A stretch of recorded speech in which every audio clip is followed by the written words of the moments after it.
তো হ্যালো বন্ধুরা, আসসালামু আলাইকুম। আমি আছি বাপি। তো বর্তমানে আমি আছি এখন চেন্নাই, আর এই চেন্নাইয়ের মাটিতে আমি একটা 90 দিনে চ্যালেঞ্জ নিয়েছি। আজকে তার 4 নম্বর দিন। তো সকাল সকাল বেরিয়ে গেছি হাতে ব্রাশ নিয়ে মুখ ধোয়ার জন্য। ব্রাশ করতে করতে বাইরে এদিকে দেখি আজকের আবহাওয়াটা খুব একটা ভালো না, কারণ সারা রাত ধরে বৃষ্টি হচ্ছে। তাই তাড়াতাড়ি করে ঘরের মধ্যে এসে আয়নাতে মুখ দিচ্ছি, কি ব্যাপার বে, আজকে বেশি সুন্দর লাগছে।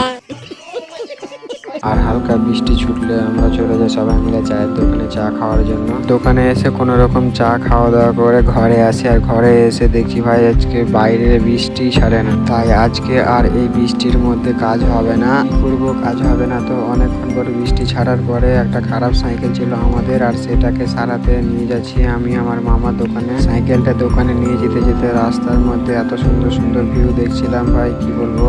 রাস্তার মধ্যে ফুলের গাছ, বড় বড় তাল গাছ। রাস্তায় যেতে যেতে খিদে পেয়ে যায়, তাই একটা দোকান থেকে কিনে আনি কেক আর কলা। খাবি কলা, হবি লালা। আর অনেক খোঁজাখুঁজির পর একটা সাইকেলের দোকান পেয়েছি। সাইকেলের দোকানওয়ালা সাইকেল ঠিক করতে ব্যস্ত, আর আমার মামা বলছে সাইকেলটা আমার সব শেষ করে দিলে।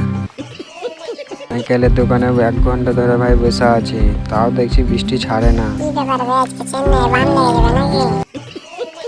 তো সাইকেল ঠিক হয়ে যাওয়ার পরে একটা মাছের দোকান থেকে পাঙাশ মাছ কিনে নিয়েছি, আর মাছ কিনে বৃষ্টিতে ভিজতে ভিজতে কোনো রকম ভাবে ঘরে আসি। ঘরে এসে মাছটাকে কেটে মাছের মধ্যে তেল হলদি নুন মিশিয়ে মাছটাকে ভাজতে শুরু করে দিই। আমি কোনো রকম ভাবে আমি মাছটাকে ভেজে একটু ঘুমাতে যাব, তার মধ্যে দেখছি মামা আবার জিও কোম্পানিকে ফোন করে গালাগালি দিচ্ছে।